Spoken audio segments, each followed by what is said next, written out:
अस्सलाम वालेकुम। क्या हाल चाल है स्टूडेंट्स। आज मेरे साथ सुहेल साहब हैं।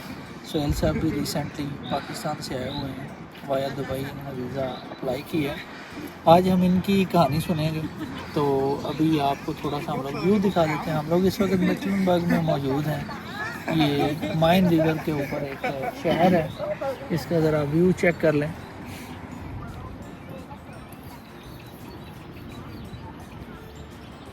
इस साइड से भी दिखा दें और फिर हम अपनी बात को शुरू करते हैं आगे।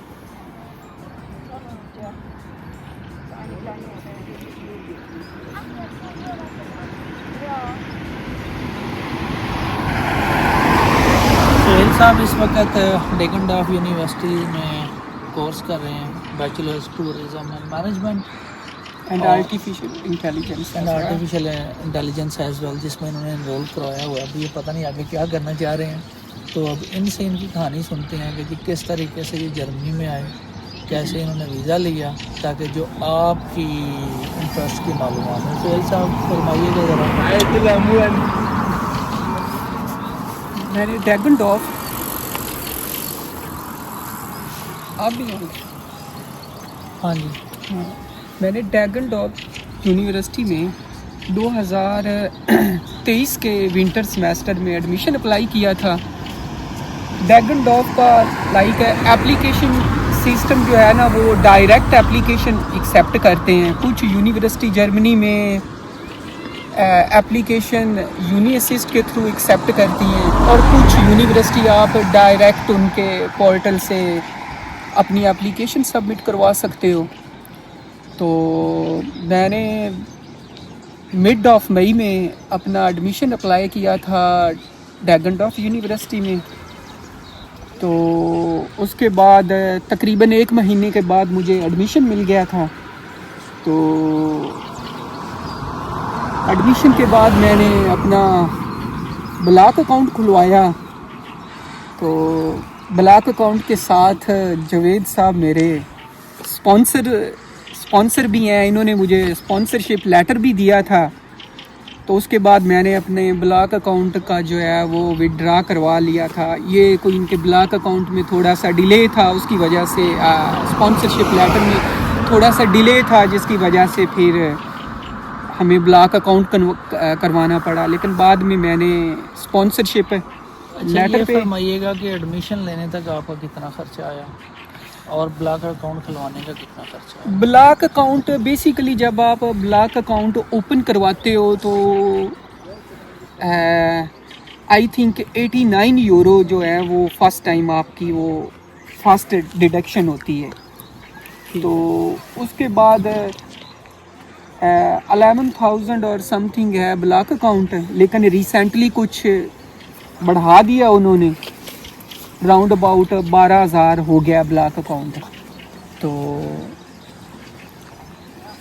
89 यूरो आप कह लें कि ब्लॉक अकाउंट में फ़र्स्ट टाइम वो आपके कटते हैं। उसके बाद पर मंथ को 4-5 यूरो वो आपके कटते हैं। अगर आपका स्पॉन्सरशिप लेटर है तो उसके लिए आपको ब्लॉक अकाउंट जो है वो रखवाने की कोई ज़रूरत नहीं है।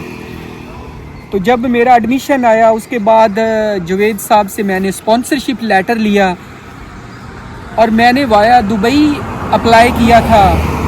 तो दुबई में मैंने अपॉइंटमेंट जब बुक की थी, तकरीबन 4 वीक के बाद ना मुझे अपॉइंटमेंट मिल गई।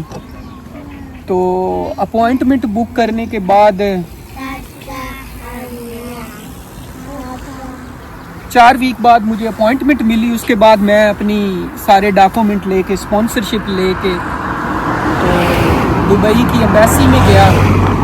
तो वहाँ अपने सारे डॉक्यूमेंट जमा करवा दिए। अच्छा, आप थोड़ा सा बताइएगा कि आपका एडमिशन हो गया, दुबई का वीज़ा आपको कितनी देर में मिला? जो क्योंकि आपको वर्क परमिट चाहिए ना वहाँ वीज़ा अप्लाई करने के लिए, वो कितनी देर लगी? वर्क परमिट मैं दुबई में विज़िट वीज़ा पे आया था। अच्छा जी। विज़िट वीज़ा पे आने के बाद तकरीबन 1 महीने बाद मैंने अपना वर्क परमिट दुबई का अप्लाई किया। तो वो तकरीबन टाइम लग गया था 4 वीक भी लग जाते हैं, 5 वीक भी लग जाते हैं दुबई का वर्क परमिट लेने में। मतलब आप ये कह लें कि राउंड फिगर ये करें, एडमिशन से लेकर अपॉइंटमेंट मिलने में जर्मनी का वीज़ा में तकरीबन 6 महीने का अर्सा। हाँ, 6 महीने लग ही जाता है आपको, क्योंकि हर स्टूडेंट जो है उसके पास स्पॉन्सरशिप लेटर नहीं होता, तो ठीक उसने है। अपना ब्लॉक अकाउंट भी ओपन करवाना होता है, कुछ वो भी 2-1 वीक ले जाता है। अच्छा, तो अब आपकी जो एडमिशन होने में कितने पैसे खर्च हुए? एडमिशन बेसिकली जब मैंने अप्लाई किया था ना, तो डैगनडॉफ का जो एप्लीकेशन था वो फ्री था, उसका कोई एप्लीकेशन फ़ीस नहीं था। अच्छा, यूनी असिस्ट के थ्रू अगर आप अप्लाई करते हो तो फर्स्ट एप्लीकेशन का आपको 75 यूरो पे करना पड़ता है, और उसके बाद सेकंड एप्लीकेशन का आपको 30 यूरो पे करना पड़ता है। तो रिसेंटली जो अभी स्टूडेंट जो 2025 में डैगनडॉफ में इनरोल होंगे, तो आई थिंक 40 यूरो पर स्टूडेंट का एप्लीकेशन फ़ीस है। अच्छा, जो अब आपके लिए मुझे इनकी बात समरी आई है कि अगर आप एडमिशन लेना चाहते हैं तो 100 यूरो में आपका एडमिशन हो जाता है, जो 1 महीने का टाइम लगता है। स्पॉन्सर लेटर मैंने निकलवाया था, स्पॉन्सर लेटर तकरीबन 30 यूरो में था, तो 130 यूरो के अंदर आप जर्मनी का वीज़ा अप्लाई कर सकते हैं। हाँ, 130 75 यूरो उसमें कह लो कि वो एम्बेसी की फ़ीस है, वो ठीक है। ऐड कर लो इसमें। अब ये इन टुगेदर तकरीबन 300 यूरो, जो तकरीबन 1,00,000 रुपये के अंदर अंदर आप जर्मनी का वीज़ा सक्सेसफुली ले सकते हैं, अगर आपके पास स्पॉन्सर लेटर है। हाँ, अगर आपके पास स्पॉन्सर लेटर नहीं है तो 100 यूरो ब्लॉक अकाउंट खुलवाने की फ़ीस आएगी ऑलमोस्ट, और ब्लॉक अकाउंट तकरीबन इस वक्त 36 लाख रुपए की वो है अमाउंट ऑलमोस्ट पाकिस्तानी रुपीज़ में कन्वर्ट ठीक है, ट्रांसफ़र वगैरह। अच्छा चलें, ये तो आपकी समझ आ गई, आपने एडमिशन किस तरह से लिया, आपने उसके बाद वीज़ा किस तरह से अप्लाई किया। उस दिन की स्टोरी बताएं, जिस दिन आपने वीज़ा लिया उस दिन क्या हुआ? आप अपॉइंटमेंट पर चले गए दुबई, फिर क्या हुआ अंदर? अपॉइंटमेंट के बाद उन्होंने मेरे सारे डॉक्यूमेंट रख लिए थे, तो पासपोर्ट जो है वो नहीं रखते, तो उसके बाद ना उन्होंने कहा कि 4 वीक से 6 वीक लगेंगे, आपको ना आपका वीज़े का बता देंगे, वाया ईमेल बता देंगे। तो 2 वीक बाद एम्बेसी ने मेरे से कांटेक्ट किया, क्योंकि मेरे ना कोई सेमेस्टर के पेपर हुए थे, मैंने थोड़ा सा लेट वीज़ा अप्लाई किया था, तो उन्होंने कहा था कि जो आपकी लेटेस्ट जो है ट्रांसक्रिप्ट है, जो यूनिवर्सिटी में आपने ऑनलाइन पेपर दिए, क्योंकि फ़र्स्ट मेरा जो सेमेस्टर था यूनिवर्सिटी ने उसके पेपर ऑनलाइन लिए थे, तो उन्होंने कहा कि अगर आपने कोई पेपर दिए हैं तो उसका कोई है इनरोलमेंट वो दे दो। और मेरा पिछला इनरोलमेंट लेटर एक्सपायर हो गया था, और एम्बेसी ने कहा था कि जो आपका अपकमिंग सेमेस्टर है उसका जो आपके पास इनरोलमेंट लेटर है आप वो भी हमें प्रोवाइड करो। 2 वीक बाद एम्बेसी का ये मुझे रिस्पॉन्स आया था। तो 4 वीक बाद एम्बेसी ने मुझे ईमेल किया था कि your visa has been successful, तो आप आके ना एम्बेसी में अपना वीज़ा स्टैंप कर लें। अच्छा, ये बात तो समझ आ गई, उन्होंने पुराने पहले सेमेस्टर रिकॉर्ड इसलिए मंगवाए कि दे वांट टू श्योर के they want to check that कि आप वाकई पढ़ रहे हैं या क्या हो रहा है। अच्छा, वीज़ा ऑफिसर जो दुबई में आपको मिला, और उससे काफ़ी साल पहले पाकिस्तान में भी आपको वीज़ा ऑफिसर मिला था, दोनों का एटीट्यूड क्या था? ज़रा जो पाकिस्तान का वीज़ा ऑफिसर था उसका हुस्न अखलाक बताएं आप स्टूडेंट्स को, और दुबई वाले का बताएं। उसको मैं इस तरह समराइज़ कर सकता हूँ, क्योंकि दुबई में ना जो मेरा वीज़ा एक्सपीरियंस था वो थोड़ा सा प्रोफेशनल था। उन्होंने बस मेरे डॉक्यूमेंट चेक किए, मेरे कोर्स के रेलिवेंट कुछ क्वेश्चन पूछे, और पाकिस्तान में ना वो एम्बेसी में जो वीज़ा ऑफिसर का जो एटीट्यूड था वो बड़ा थोड़ा सा रूड सा था। जो मैं सोच रहा था कि ये क्वेश्चन कोई इतने रेलिवेंट नहीं है, इररेलिवेंट क्वेश्चन है जो इंटरव्यू में पूछ रहा है, तो वो कोई इतना अच्छा एक्सपीरियंस नहीं रहा पाकिस्तान में। अगर मैं पाकिस्तान और दुबई के वीज़ा का कंपैरिजन करूं तो दुबई का वीज़ा जो है ना वो बड़ा कन्वीनियंट है, आपको जल्दी अपॉइंटमेंट मिल जाती है। पाकिस्तान में कोई अपॉइंटमेंट का भी बहुत थोड़ा सा मुश्किल है। आप एक सेमेस्टर में अपॉइंटमेंट अप्लाई करते हो, सम टाइम 6 महीने बाद आपको ईमेल आ जाती है कि हम आपको इस सेमेस्टर में इंटरटेन नहीं कर रहे, तो काइंडली आप अगले सेमेस्टर के लिए अगेन अपॉइंटमेंट करो। तो मुझे नहीं वो कन्वीनियंट लगा ऑलमोस्ट इन शॉर्ट। 10 मिनट हो गए हमारे इस बात करने को। इस बात को हम यहाँ एक ब्रेक लेते हैं और उसके बाद सुहेल साहब से हम सुनेंगे थोड़ी सी एक और लोकेशन पर जा कर के जब इन्हें वीज़ा मिल गया और ये जर्मनी आ गए तो how was their life. Thank you so much for watching. अब दूसरे क्लिप में हम उसको ऐड करेंगे। हाँ जी, वेलकम बैक। हम अब दूसरी एपिसोड बनाने लगे हैं जो सुहेल साहब ने पिछली एपिसोड में बताया कि ये किस तरीके से इन्होंने वीज़ा लिया जर्मनी का, इनकी क्या वो माइलस्टोन थी। मैं आपको यहाँ ये बात बताना चाहता हूँ कि हम समझते हैं कि वीज़ा लेना बहुत बड़ी बात है, हमने बहुत बड़ा कमाल कर लिया है। असल में आपकी स्ट्रगल उस दिन शुरू होती है जब आप जहाज़ से जर्मनी में उतर जाते हैं। फिर आपको पता चलता है कि क्या स्ट्रगल है और किस तरह से सर्वाइव करना है। पहले एपिसोड में हम बात कर चुके हैं कि इनका वीज़ा स्टैम्प हो गया, ये बड़े खुश हो गए। इन्होंने मुझे मैसेज किया कि जी जर्मनी वालों ने वीज़ा दे दिया है और वो कहते हैं कि जाएँ। ये पिछले साल बाहर की बात है जब इन्हें वीज़ा मिलेगा। अब इन्हें 1 साल हो गया ऑलमोस्ट जर्मनी के अंदर, होने वाला है 1 साल। तो ये 2 सेमेस्टर भी यहाँ गुजार चुके हैं।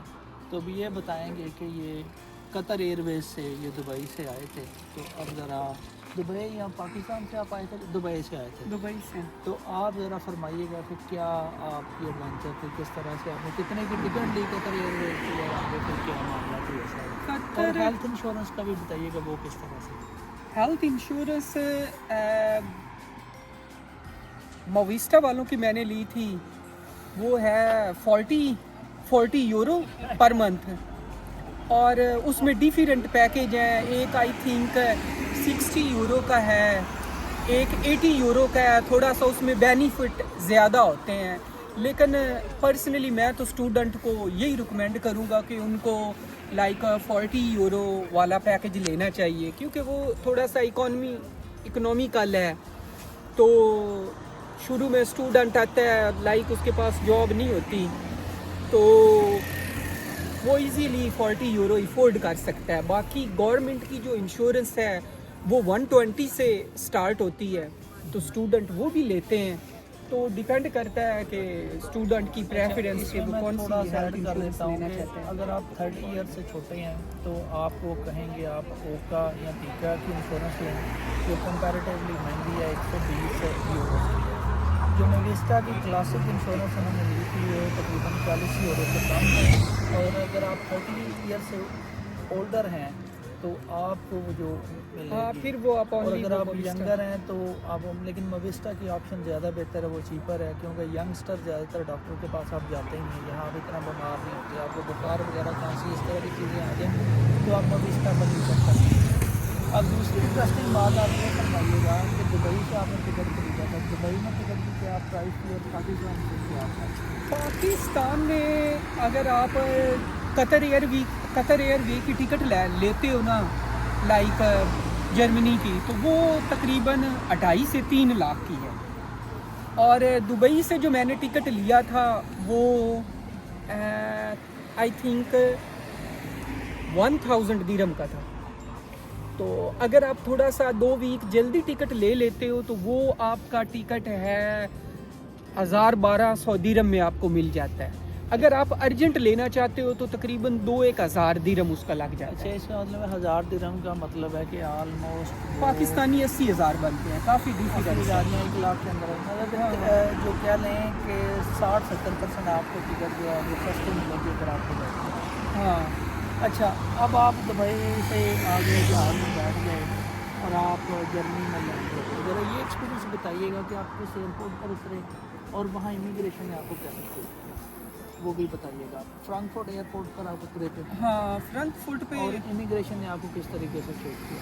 इमिग्रेशन ने पूछा कि आप कौन सा कोर्स करने आए हैं, तो आपका लाइक वो इतना ज़्यादा क्वेश्चन, जस्ट बेसिक क्वेश्चन पूछे थे, कहाँ से आ रहे हो आपने, लाइक आपकी यूनिवर्सिटी का क्या नाम है, दैट्स इट। अच्छा। कोई ख़ास क्वेश्चन नहीं थे। इमिग्रेशन ने आपसे इंटरव्यू किया था, बेसिक इंटरव्यू आपको एंटर करते वक्त, वो इंग्लिश में था या जर्मन में था, हिंदी वगैरह? इंटरव्यू इंग्लिश में।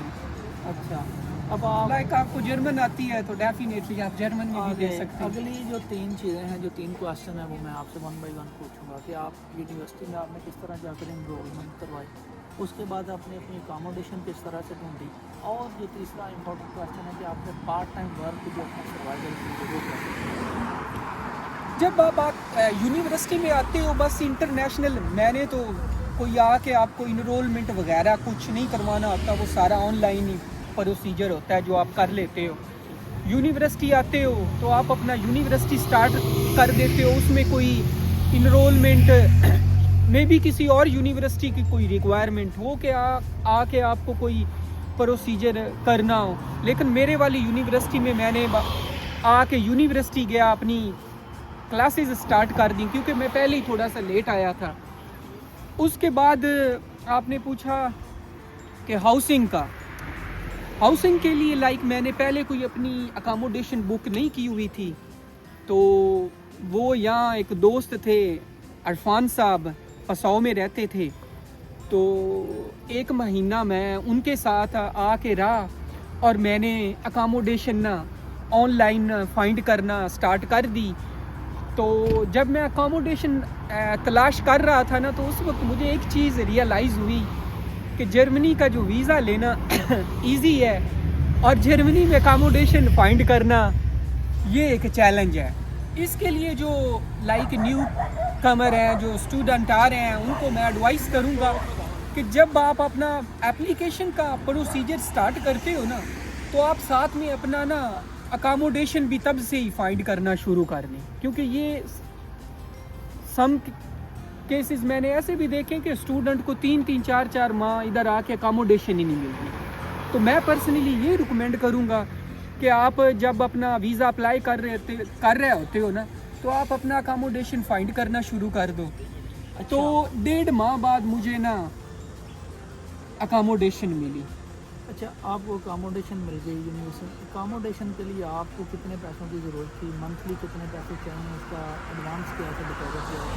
अकोमोडेशन के लिए ना उन्होंने, जब मैंने अकोमोडेशन का कॉन्ट्रैक्ट जो लैंडलॉर्ड के साथ करना था, तो उसने कहा था कि आप मुझे ना अपनी बैंक जो है ना ब्लॉक अकाउंट वो शो करवाओ। तो मेरे केस में मेरे पास ब्लॉक अकाउंट था नहीं, तो मैंने उनको स्पॉन्सरशिप लेटर दिखाया। तो स्पॉन्सरशिप लेटर के बाद उन्होंने मुझे कहा कि जो है ना, हमें आपका जो स्पॉन्सर है ना उसकी बैंक स्टेटमेंट चाहिए। तो वो एक फॉर्म था, वो फिल कर दिया और उसके बाद वो ठीक है। अकोमोडेशन कितने महीने पर मंथ आप देते हैं, उसका डिपॉजिट क्या है? अकोमोडेशन का मैंने जो डिपॉजिट दिया था वो 600 यूरो था। तो ये डिपेंड करता है, 1000 भी हो सकता है। ये तो आपकी जो डीलिंग है लैंडलॉर्ड के साथ उस पर डिपेंड करता है कि तकरीबन स्टूडेंट अकोमोडेशन के लिए 1000 के अंदर अंदर आपका डिपॉजिट भी इंक्लूड हो जाएगा। हाँ। आपका जो मंथली रेंट भी 300-400 यूरो के लगभग। हाँ, इतना है। अच्छा, अब आप ये फरमाइएगा तीसरी बात कि पार्ट टाइम वर्क का, कि आपको कितने पैसे 1 महीने के मिले। 20 आवर्स आप वीकली पार्ट टाइम वर्क आपको अलाउड है during your university time, holidays में आप ज़्यादा कर सकते हैं। आप ये फरमाइएगा 1 महीने का आपका ख़र्चा जो है वो 300 अकोमोडेशन हो गया, 380 अकोमोडेशन में दे रहे हैं। ठीक है, खाने पीने का 200 यूरो हो गया, और आप समझ लें कि 700 से 800 यूरो आपका महीने का खर्चे, जिसमें आप बहुत अच्छी जॉब जो 20 आवर्स का वीक है उसमें आप कितने पैसे कमाएंगे और कैसे आप पार्ट टाइम जो जॉब है ना वो भी डिपेंड करता है कंपनी टू कंपनी। जैसे मिनिमम जो वेज रेट है वो आपको मिलता है 13.15, ये मिनिमम वेज है। 15 यूरो भी आपको मिल जाता है, 16 यूरो भी मिल जाता है, डिपेंड करता है कि आप कहाँ पे काम कर रहे हो। तो जब जो मैंने पहला जॉब शुरू किया था उसमें मैंने मेरा ख्याल है 13.5 यूरो पर आवर रेट था। तो पहले मैं 15 घंटे करता रहा हूँ, 16 घंटे। उसके बाद मैंने 3-4 माह बाद एक जॉब स्विच किया, वहाँ मुझे 17 यूरो भी मिलने लग गए। मतलब ये कहने का मकसद है कि अगर आप 13 यूरो, हम एवरेज करते हैं उसको 13 यूरो 14 यूरो कर लेते हैं, 14 को मल्टीप्लाई करें 20 से 280, और तकरीबन आपको 1800 से 1000 यूरो के लगभग 1100 यूरो आपको ना पार्ट टाइम जॉब में आ जाता है। आप ये कह लें कि आप जर्मनी में अगर आ जाते हैं तो जो पार्ट टाइम वर्क है उससे आपकी ज़िंदगी बहुत अच्छी गुजर जाती है। पार्ट टाइम वर्क मिल जाता है आसानी से। पार्ट टाइम वर्क जो है ये भी डिपेंड करता है। अगर आप छोटे सिटी में रहते हो ना, तो उसके लिए आपको जो जर्मन लैंग्वेज है ना वो आपको आनी चाहिए। जर्मन लैंग्वेज अगर आपको जर्मनी में आती है, सॉरी, अगर आपको जर्मन लैंग्वेज आती है तो फिर पार्ट टाइम जॉब तलाश करना कोई मुश्किल काम नहीं, वो स्टूडेंट को छोटे सिटी में भी इजीली मिल जाती है। अच्छा, अगर आपको लैंग्वेज नहीं आती तो फिर आपको छोटे सिटी में ना पार्ट टाइम जॉब के लिए स्ट्रगल करना पड़ता है। अगर आप बिग सिटी में, लाइक मैं पसाव में रहता हूँ, तो उसके साथ जो बड़ा सिटी है वो म्यूनिक है। म्यूनिक में वहाँ आपको इंग्लिश से भी काम चल जाता है। चलें, समझ आ गई कि अगर आपको जर्मन लैंग्वेज आती है तो आपको बहुत ईजी से जॉब मिल जाती है, लेकिन अगर आपको जर्मन लैंग्वेज नहीं आती फिर भी आपको पार्ट टाइम जॉब मिल जाती है। तीसरी आपने ये फरमाया कि पार्ट टाइम जॉब में आपको इतने पैसे मिल जाते हैं कि आप बहुत अच्छी जिंदगी हाँ, पार्ट टाइम जॉब आप 20 घंटे कर लेते हो ना, तो आप आराम से अपने सारे लिविंग एक्सपेंसेस निकाल सकते हो। अगर कुछ यूनिवर्सिटी की कोई एडमिनिस्ट्रेशन फ़ीस है, किसी की 500 है, कुछ यूनिवर्सिटी की 200 है पर सेमेस्टर, कुछ यूनिवर्सिटी की 80 है, तो हेल्थ इंश्योरेंस, ये सारी चीज़ें इजीली निकल। बाद में एक चीज़ और ऐड करता हूँ, पार्ट टाइम ये बात ये कर रहे हैं कि किसी भी जगह जाते हैं और इन्हें वो पार्ट टाइम वर्क मिल जाता है। एक जर्मनी के अंदर वर्क स्टूडेंट की भी ऑप्शन होती है।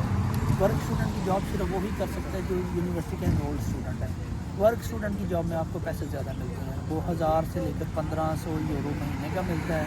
वो काम भी रेलिवेंट टू योर स्टडीज़ होता है, तो वो भी थोड़ा आसान होता है। फिर किसी वीडियो में हम वर्क स्टूडेंट को डिस्कस करेंगे, या आप इसको गूगल भी कर सकते हैं। ये ऑप्शन सिर्फ जर्मनी में अवेलेबल है। लास्ट आपसे आज का क्वेश्चन ये है सोहेल साहब कि जब आप यहाँ आ गए तो आपके पासपोर्ट पर नेशनल वीज़म डी लगा हुआ, उसको आपने यहाँ आकर एक्सटेंड करवाया, आपने वर्क परमिट लिया जिसको हम अफनथाल टीटल कहते हैं। अफनथाल टीटल आपने लिया, वहाँ उन्होंने क्या डॉक्यूमेंट मांगे, कितनी देर में वो मिल गया? क्योंकि अफनथाल टीटल के बगैर ही आप ज़िंदगी आपकी नहीं शुरू होती। और अब दूसरा ये फरमाइएगा कि अफनथाल टीटल मिलने से पहले कि आप पार्ट टाइम जॉब कर सकते हैं या नहीं कर सकते, ये ज़रा बता दीजिए। उसके लिए ये है कि जब आप जर्मनी में आते हो ना, जैसे मैं दुबई से आया हूँ, सबसे पहले क्या करना है कि मैंने सबसे पहले आके यहाँ पे अपना जो है अपनी अकामोडेशन लेनी है। अकामोडेशन लेने के बाद आपका सारा प्रोसीजर स्टार्ट होता है। लाइक मैंने अकामोडेशन ली, अकामोडेशन लेने के बाद मेरा यहाँ पे ना सिटी जो होती है ना, जो उनकी रॉथहाउस के क्या उसका ऑफिस का नाम है, आप सिटी रजिस्ट्रेशन ऑफिस उसको क्या हाँ, सिटी रजिस्ट्रेशन करवाने के बाद ही, हाँ, सिटी रजिस्ट्रेशन करवाने के बाद ही आप अपना बैंक अकाउंट ओपन करवा सकते हो। और बैंक अकाउंट जब आपका ओपन होता है तो उसके बाद आपको एक यहाँ पे हेल्थ, अब वो पेंशन इंश्योरेंस नंबर होता है, फाइनेंस ऑफिस से जाके लेना पड़ता है। उसके बाद एक अपना वो होता है टैक्स आईडी होती है, वो भी आप फाइनेंस ऑफिस से जाके ले सकते हो। वो डॉक्यूमेंट लेने के बाद ना अच्छा आप जॉब स्टार्ट कर सकते हो। ये जो सोशल इंश्योरेंस नंबर की बात कर रहे हैं ना, 2 डॉक्यूमेंट नंबर आप जब आप सिटी रजिस्ट्रेशन करवा देंगे, 2 डॉक्यूमेंट आपके एक सोशल इंश्योरेंस, अगर लोग यूके के सिस्टम से फेमिलियर हैं तो वहाँ NI नंबर होता है, और वो सोशल इंश्योरेंस नंबर है जिस पर ही आपकी सारी कंट्रीब्यूशन पेंशन ये वो चीज़ें जमा होती हैं। और दूसरे नंबर की ये बात करें tax ID number, tax ID number भी आपका ऑटोमेटिकली जनरेट होता है, वो फाइनेंस हमसे मिलता है। वो आपको कोई भी जॉब करने के लिए, वर्क स्टूडेंट जॉब करने के लिए भी चाहिए, एम्प्लॉयर आपसे जो मांगता है। अब आप दूसरा सवाल ये था कि वीज़ा एक्सटेंड आपने किस तरह से करवाया वर्क परमिट में, और क्या वर्क परमिट मिलने से पहले आप जॉब कर सकते हैं? जॉब तो आप जब आप ना जर्मनी में आके अपना ऑफिशियल रेजिडेंस जो है ना, वो अपना एड्रेस रजिस्टर करते हो ना, उसके बाद आप अपना जॉब स्टार्ट कर सकते हो। ठीक है, बाकी वीज़ा की बात रही, एक सेकंड रुकिएगा, लेकिन उस जॉब के डॉक्यूमेंट जमा करवाने के लिए आपको टैक्स ID नंबर और सोशल इंश्योरेंस नंबर चाहिए। हाँ, वो कंपलसरी है। ठीक है, आप रजिस्टर्ड करवाएंगे पहला स्टेप, उसके बाद अपना टैक्स ID नंबर लेंगे फ्रांजाम से, इंश्योरेंस वालों के पास जाकर सोशल इंश्योरेंस नंबर लेंगे, और फिर आप जॉब के लिए उसके बाद आप जॉब अप्लाई कर सकते हो। ठीक, क्योंकि जो भी आपका वो है एम्प्लॉयर, वो ये ठीक है, मैंडेटरी डॉक्यूमेंट है, वो लाजमी। अच्छा, अब इस पर ज़रा इसको डिटेल में फरमाइएगा कि आप जब इमिग्रेशन ऑफिस अपना वीज़ा एक्सटेंड करने के लिए गए तो क्या हुआ, ताकि वो बात को भी। हाँ, जब आपको जो पहला वीज़ा मिलता है ना, वो मिलता है तकरीबन 1 साल का मिलता है। तो आप फ़ौरन आके ना यहाँ पे वो अपना आप रेजिडेंस परमिट नहीं अप्लाई कर सकते हो। उसके लिए कम से कम आपको 6 महीने का वेट करना पड़ता है। 6 महीने के बाद मैंने इमिग्रेशन को ईमेल की कि मैंने ना अपना रेजिडेंस अप्लाई करना है। तो उसके बाद तकरीबन ना 6-7 वीक बाद मुझे इमिग्रेशन ने अपॉइंटमेंट दे दी। तो उन्होंने मेरा डॉक्यूमेंट मांगे थे, लाइक ब्लॉक अकाउंट, यूनिवर्सिटी का इनरोलमेंट लेटर और मेरा पासपोर्ट और बायोमेट्रिक पिक्चर। ये 4-5 डॉक्यूमेंट लिए थे। उसके बाद 6-7 वीक बाद मुझे अपॉइंटमेंट मिला। तो अपॉइंटमेंट पे मैं जब गया तो उन्होंने मेरे फिंगरप्रिंट लिए और 100 यूरो रेजिडेंस परमिट की फ़ीस थी, वो फ़ीस ली। उसके बाद उन्होंने ना मुझे वो टाइम दे दिया कि आप तकरीबन ना 2 वीक बाद आके अपना ना रेजिडेंस परमिट कलेक्ट कर सकते हो। अच्छा, ये फरमाइएगा कि ब्लॉक्ड अकाउंट तो पैसे पड़े होते हैं, बैंक स्टेटमेंट नज़र आती है, स्पॉन्सर लेटर में भी बन जाता है। फ़र्ज़ करें एक पर्सन ए है, उसने पर्सन ए को दे दिया स्पॉन्सर लेटर, और बस उसने कहा कि ये लेटर मैंने 30 यूरो का निकलवा दिया, अगर आगे आप जाने इमिग्रेशन जाने। स्पॉन्सर लेटर के बारे में ज़रा बताइएगा कि इमिग्रेशन ने क्या सवाल था आपसे किए, या बाकी स्टूडेंट से वो क्या करते हैं सवाल। स्पॉन्सरशिप लेटर में ना, जो मेरे केस में ना उन्होंने मेरे से कोई क्वेश्चन नहीं किया। उन्होंने स्पॉन्सरशिप लेटर देखा तो उस पे उन्होंने कोई क्वेश्चन नहीं किया। लेकिन मेरे एक दोस्त वो स्पॉन्सरशिप लेटर लेके गए तो इमिग्रेशन ने कहा कि आप हमें प्रूफ दिखाएं कि जो आपका स्पॉन्सर है वो हर महीने आपको उतने पैसे आपके अकाउंट में ट्रांसफ़र कर रहा है या नहीं, हमें ये प्रूफ चाहिए। तो वो लड़के ने उसको इमिग्रेशन को कहा कि मुझे ना हर महीने वो ना कैश देता है। तो फिर वो इमिग्रेशन ने एक लेटर उनको दिया कि आप अपने स्पॉन्सर से ये लेटर साइन करवा के ले आएँ कि वो हर महीने आपको इतने पैसे देता है, और नेक्स्ट एक्सटेंशन पे आपके पास आपके अकाउंट में प्रूफ होना चाहिए कि आपका स्पॉन्सर हर महीने आपको इतने पैसे देता है। अच्छा, ये बात क्लियर हुई कि उन्हें वो स्पॉन्सर लेटर देकर डाउट हुआ, तो इसका मतलब है कि इमिग्रेशन वाले अगर स्पॉन्सर लेटर देखते हैं उन्हें ये लगे कोई डाउट हुआ। हाँ, फिर वो आपसे मेरे शायद स्पॉन्सर लेटर पर इसलिए नहीं हुआ कि मैं जर्मन सिटीज़न हूँ और आज हम सिर्फ स्टूडेंट के टॉपिक को डिस्कस कर रहे हैं, तो इसलिए मेरे स्पॉन्सर लेटर पर या आपकी डेजिग्नेशन का भी बड़ा होता है, सारी चीज़ें स्पॉन्सर लेटर के ऊपर लिखी होती हैं कि स्पॉन्सर कौन है। तो स्पॉन्सर की क्रेडिबिलिटी के मुताबिक भी वो आपसे क्वेश्चन कर सकते हैं। तो अगर आप स्पॉन्सर लेटर लेंगे किसी से तो प्लीज़ जेन्युइन लीजिएगा, किसी से यही ना कीजिएगा कि आप 2-4 लाख दे दें और हमें स्पॉन्सर लेटर दे दें, क्योंकि बाद में वो फिर आपको ट्रबल होगी, तो आपको डिपोर्ट भी कर सकते हैं। क्योंकि स्पॉन्सरशिप लेटर है ना, जहाँ मेरा ख्याल है वो पहले उसकी कॉपी लेते हैं तो उसका सारा वो ऑनलाइन प्रोसीजर होता है। अच्छा, अब आप दुबई के इमिग्रेशन ऑफिस को से भी मिले, इस्लामाबाद से भी मिले, यहाँ के इमिग्रेशन ऑफिस से भी मिले, ज़रा आप इनका एटीट्यूड बताइएगा कैसा था इमिग्रेशन ऑफिस का। एटीट्यूड जो मुझे था, यहाँ पे भी मेरी पहली एक्सटेंशन है, तो इमिग्रेशन वाले जो है वो उनके साथ बड़ा अच्छा एक्सपीरियंस रहा है। तो आपको वहाँ जाकर जर्मन लैंग्वेज नहीं बोलनी पड़ी है, तो कहते हैं जी जर्मन बोलें आप, तो क्या हुआ वो एक्सपीरियंस? वो मैं जब अपना वीज़ा अप्लाई करने के लिए गया तो वो ऑफिसर ने कहा कि आप जर्मन बोलो, तो मैंने कहा कि लाइक मुझे तो जर्मन आती नहीं है। तो उस केस में लाइक उन्होंने वीज़ा ऑफिसर हंसने लग गया। तो उसने मुझे कहा कि ये पहली दफ़ा मैं आपको जो है एग्जम्पशन दे रहा हूँ, अगली जो आपने एक्सटेंशन करवाने आना है ना, तो आपने अपना इंटरव्यू जर्मन लैंग्वेज में देना है। चलिए, ये तो बड़ी क्लियर बात हुई, क्योंकि हम जर्मनी में रहते हैं, वी आर जर्मन्स, तो हमें जर्मन लैंग्वेज ऐसे बोलनी चाहिए जैसे मैं आपको उर्दू बोल रहा हूँ, क्योंकि मैं पाकिस्तान से हूँ। तो इसलिए आप लैंग्वेज को तो सीखें। आप ये नहीं कर सकते कि आप जर्मन भी बन जाएँ, सिटीजनशिप भी ले लें, यहाँ रह भी लें, ज़िंदगी के मज़े भी यहाँ से लें, और आप लैंग्वेज ना बोलें, ऐसा होने नहीं देंगे। तो आप लैंग्वेज सीखें। अच्छा, ये सारी आप अपनी स्टोरी सुना रहे थे, बट बात अब आप ये फरमाइएगा, ये सारे काम तो चले गए, अब आप यूनिवर्सिटी के 2-3 सेमेस्टर भी हो गए, आप पार्ट टाइम जॉब भी माशाल्लाह कर रहे हैं, वर्क स्टूडेंट जॉब, अब बताइए अब ज़िंदगी कैसी है? वो ज़िंदगी जो 1.5 साल पहले पाकिस्तान में थी, जिसमें आपको मैं कहा करता था कि आप आएँ और अब आप यहाँ आ गए हैं, ये आप ऑडियंस को बताएं, क्योंकि ऑडियंस को मैं कहता हूँ कि लैंग्वेज करें, वो कहते हैं नहीं करनी, एडमिशन लें, वो कहते हैं नहीं करना। लैंग्वेज तो जो अब है आप ना, फरमाएं कि क्या?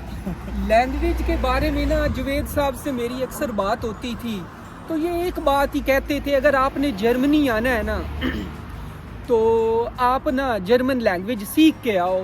तो मैं उसको इतना ना, टू बी ऑनेस्ट, सीरियस नहीं लिया। वो उस चीज़ का मुझे जब मैं जर्मनी आया हूँ तो रियलाइज़ हुआ हूँ कि ये मुझे इतना क्यों पुश करते थे जर्मन लैंग्वेज सीखने के लिए।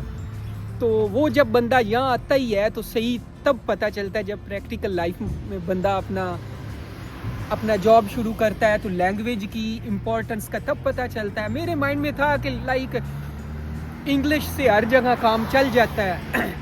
तो जर्मनी में अगर आपको सरवाइव करना है ना तो आप जर्मन लैंग्वेज के बगैर नहीं कर सकते। अच्छा, तो लैंग्वेज पे तो